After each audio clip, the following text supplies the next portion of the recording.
Du coup, on va démarrer dans le vif du sujet avec nos championnes. Et je vais appeler Déborah Ferrand, vice-championne du monde 2014 et recordwoman mondiale dans la discipline individuelle de précision d'atterrissage. Déborah, bonjour. Bonjour. Alors, Déborah, donc on l'a entendu, là, la précision d'atterrissage, discipline où il y a classement homme, classement femme, et oui, on voit quelques images en plus en même temps. Je les regarde pas parce que tout à l'heure je vais devoir faire pareil et rien que les images, j'ai le palpitant qui part. Donc je préfère te regarder, en plus c'est plus sympa. Donc en quoi consiste Recordwoman, en quoi consiste ce record? Eh bien déjà, je vais présenter la discipline, ce sera plus simple à comprendre. Donc la précision d'atterrissage, c'est une discipline sous voile qui consiste à partir de 1000 mètres de l'avion et venir se poser donc, sur une cible électronique, je l'ai. Ah, super. C'est ma coéquipière. Donc cette cible électronique, dont le centre fait 2 cm de diamètre, ce qui équivaut à la caméra à une pièce de 10 centimes d'euros. Donc voilà. là, il faut aller mettre les pieds là-dessus? C'est le premier impact qui compte. Donc nous, on va dire qu'on met le talon. On a d'ailleurs des chaussures taillées spécialement pour ça. Donc le centre jaune ici, c'est le 0 cm. Et plus on s'en éloigne, plus on marque 2 cm. Voilà. Et une compétition, c'est entre 8 et 10 sauts. On va faire le cumul des centimètres de cette compétition. Et la personne qui aura le moins de centimètres gagne la compétition. Voilà. D'accord. Et donc ton record? Alors, le record. Dans notre jargon, le petit rond jaune, on l'appelle le carreau. Et le premier record que j'ai battu en 2009, c'est le nombre consécutif de carreaux. Voilà, j'ai fait 6 carreaux d'affilée, plus 2 cm. Sur combien de sauts? Donc 7 sauts alors? 6 sauts? Sur 7 sauts, voilà. 7 sauts, ouais. Le record a été calculé sur 7 sauts. Et j'ai battu en 2011, une nouvelle fois ce record. J'ai fait 6 carreaux consécutifs, plus 1 cm. Mais c'est 1 cm, mais oui, donc c'est très très précis, quoi. On arrive à voir. Aujourd'hui, on a du matériel qui a évolué et en plus on pose sur sur une cible en mousse. Enfin, avant c'était pas comme ça. Hein. Nos pionnières posaient dans des cibles en gravier avec du matériel qui n'était pas comme aujourd'hui. Donc on arrive aujourd'hui à avoir cette précision avec des voiles vraiment de haute performance, quoi. Et comment on arrive à reproduire cette performance? À réitérer cette performance. C'est quoi les qualités? J'aimerais bien le savoir pour le battre une 3e fois. C'est comme dans toutes les compétitions, c'est l'état d'esprit dans lequel on est, c'est l'état de forme, c'est plein de paramètres à prendre en compte. Et on part pas sur météo? Oui et non. On part pas sur une compétition en disant tiens, je vais battre un record du monde. Ça se passe pas comme ça, malheureusement. Et comment on gère par rapport aux hommes? D'ailleurs, le record masculin, c'est quoi? Alors, le record masculin a été battu l'année dernière par un Russe. Il a fait 10 carreaux d'affilée. Donc, il s'est octroyé en même temps le record de performance. Celui-là, c'est vrai que j'en ai pas parlé. Je l'ai battu en 2011. J'avais fait 3 cm sur 10 sauts. Donc ça, c'était un record général, homme-femme. Donc, lui, avec ses 10 carreaux d'affilée, il a pris les 2 records, homme et femme. C'était quoi la question? C'est le record masculin, du coup. Oui, voilà. Donc, 10 carreaux d'affilée. Et le record féminin est tombé au mois de décembre l'année dernière, à Dubaï, la Russe Olga Lepedina qui me l'a pris. Mais je vais lui reprendre. Ah, voilà, le mental. Mais le mental, voilà, une des qualités, non? Alors, il y a la compétition, donc précision d'atterrissage, mais en préparant, j'ai découvert qu'il existait le combiné. Alors, la précision d'atterrissage est associée à la voltige. La voltige, c'est une discipline en chute. On part à 2200 mètres au top du pilote. On est filmé, on voit les images. On est filmé au sol par une caméra qui a un très grand objectif. Et le but du jeu, c'est de faire 6 figures d'affilée. 6 figures de... Je suis encore avec mes carreaux. 6 figures consécutives. Voilà, un tour, un salto.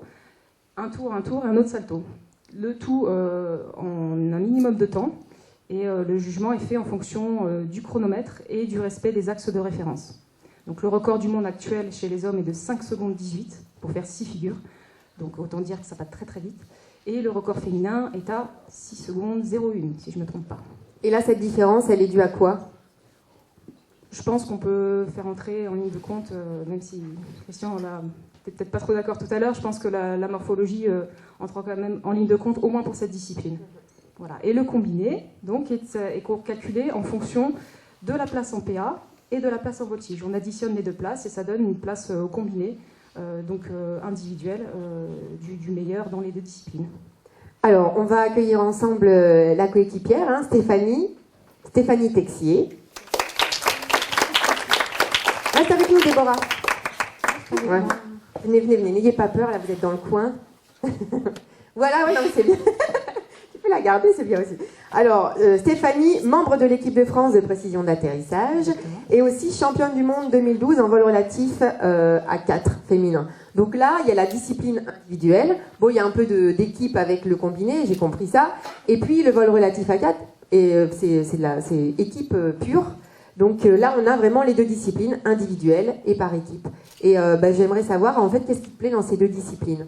Alors, ce sont 2 disciplines différentes. Comme disait Christian, il y a des disciplines sous voile et en l'air, en chute. Donc, le vol relatif, c'est vraiment un vol d'équipe, donc forcément en l'air. Et voilà, c'est l'entraînement, l'osmose de l'équipe qui va faire le résultat final.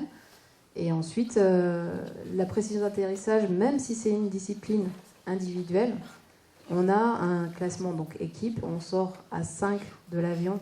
Donc, on a notre étagement à faire, notre largage. Donc, l'équipe est importante aussi à ce niveau-là. Et puis, aussi, on vit en équipe. Donc, finalement, on pense que c'est un sport individuel, sauf que, voilà, c'est aussi un sport d'équipe. Alors justement, par rapport à la précision d'atterrissage, là où on pourrait peut-être ramener à l'individuel, il y a peut-être une préparation justement individuelle pour être dans la performance.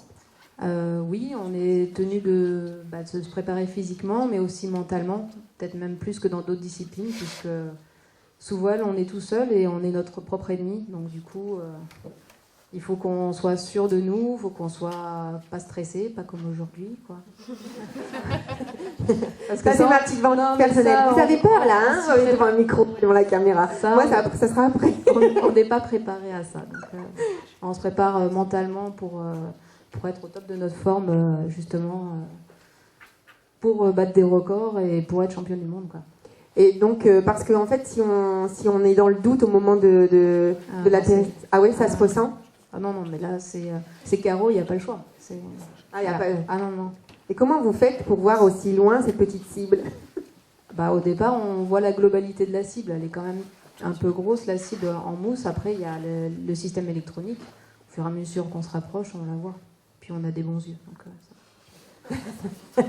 Et vous utilisez les vents aussi, j'imagine. On est obligé pas de les utiliser, de s'en servir effectivement, mais de pas se faire avoir par les vents et de se larguer en conséquence et voilà, d'y faire attention, d'observer avant de partir et d'observer les autres équipes et ensuite voilà, de faire le largage en conséquence. Bon alors, une des qualités là que je retiens avec cette première interview, c'est le mental.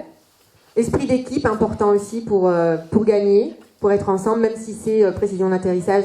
J'ai découvert en préparant, effectivement, on n'y pense pas, mais vous montez toutes dans l'avion et chacune doit aller prêt ensuite faire sa précision. Donc, en fonction de là où on est largué, en fait, ça sera différent, la gestion de la direction, de tout le reste. Ouais, ça va. C'est mon leader, je suis la dernière. En fait, on discute beaucoup avant de partir à l'avion pour se mettre d'accord sur l'axe de largage, sur la longueur, sur le départ. Et du coup, voilà, on fait ça en équipe. Ça demande beaucoup d'adaptation le jour J. Oui, parce que du coup, on observe vraiment les équipes précédentes et on essaye de ne pas faire de boulettes parce qu'après, sous voile, voilà. Comment ? Je disais, c'est une responsabilité de largage parce que moi, quand je largue mon équipe, je me largue pour moi être bien parce que je vais avoir un minimum de temps sous voile, mais je largue aussi pour que ma dernière soit dans le bon vent. Et des fois on a des inversions, c'est-à-dire que moi elle va prendre des vents que moi je vais pas prendre parce que je serai plus basse, donc c'est hyper important. Et pour revenir sur le mental, entre l'individuel et l'équipe, il faut savoir qu'on peut très bien planter notre compétition en individuel et puis se raccrocher après pour l'équipe, c'est-à-dire faire une mauvaise performance, être complètement out pour classement individuel, mais se dire bon ok, les prochains sauts de toute façon je raccroche pour continuer en équipe et avoir quelque chose au bout en équipe. Bon, et bien en tout cas, voilà, j'ai noté les petits... C'est quoi la prochaine échéance Championnat d'Europe, là l'échéance majeure, championnat d'Europe en Bulgarie au mois d'août. Et avant, on a des Coupes de France, on a des Coupes du Monde. Enfin, bon, on a pas mal de compétitions avant tout ça. Et on vous retrouve en août au rassemblement féminin ou pas? Vous serez parti. Championnat de d'Europe en Bulgarie. D'accord, très bien. Eh ben, en tout cas, merci les filles. Bon saut hein, cet après-midi aussi. Et puis pour la suite. Alors je vais appeler Léo Caddy, Olivier Depury. Eh ben venez alors, allez. Le team. Là de côté, d'accord. Allez, je vais juste vous demander, on va changer pour la caméra. Voilà, super.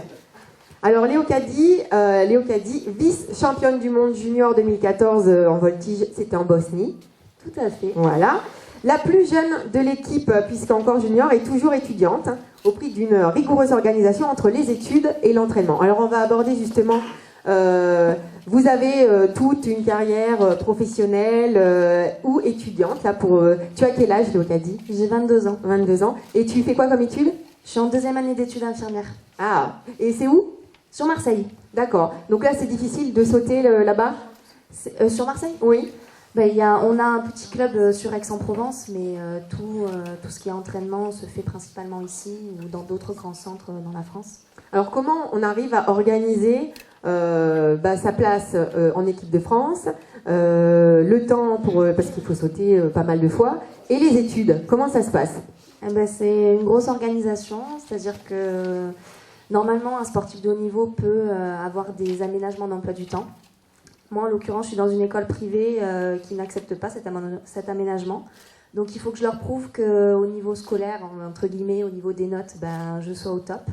Donc, jusqu'à présent, mes 3 premiers semestres, je les ai validés avec des bonnes notes. Donc, du coup, je ne leur laisse pas le choix, en fait. Je leur dis, je m'en vais là, je vais en compétition. En fait, on pourrait un peu l'esprit des parents qui disent tu veux faire ça, ok, rapporte-moi des bonnes notes. Là, c'est l'école qui te donne l'autorisation si tu apportes. En fait, oui, je leur laisse pas le choix, mais je leur prouve qu'à côté de ça, j'ai des bonnes notes et que je veux être aussi être infirmière, quoi. Donc voilà. Et alors, donc, il y a l'école qui te permet, et j'imagine aussi l'entourage, alors la fédération qui est aussi... Tout à fait, la Fédé, mon club qui est à Aix-en-Provence, pardon. J'ai ma famille qui me soutient, j'ai également mon compagnon qui est aussi en équipe de France et qui m'aide vraiment dans mes révisions, parce que en fait, sur les compétitions, je suis amène à travailler mes études, et du coup, il m'aide. Donc voilà, j'ai un soutien. Donc c'est important, l'entourage de la fédération, les entraîneurs, tout ça, c'est important. Ah oui, tout à fait, tout à fait. Ouais. Complètement, ouais. Vous ne serez pas là sinon. On se soutient et c'est vraiment important. Il n'y a pas que le mental ou les performances physiques et les compétences de chacune, il y a vraiment, c'est un ensemble. Et là, on l'entend vraiment encore à présent. Alors, aujourd'hui, on parle du parachutisme, de la femme dans le sport de haut niveau, la place de la femme par rapport aussi aux hommes dans ce sport. Toi, tu es toute jeune, en fait, tu es toute fraîche dans ce milieu. On va voir que ça n'a pas été simple pour toutes ces femmes qui ont été des pionnières aussi dans ce milieu. Et est-ce que tu ressens, en fait, ça y est, c'est acté, la femme est l'égale de l'homme, ou voilà, il faut faire sa place? Pour moi, il n'y a pas de différence entre hommes et femmes. On est tous pareils. On est là pour gagner des compétitions. Et comment dire? Jusqu'à présent, pour nous, ça a marché. Ces 2 dernières années, on a ramené des médailles et on est là, quoi. Et ça va continuer. Et ça va continuer. Et super. Merci beaucoup les filles et bravo encore. Merci.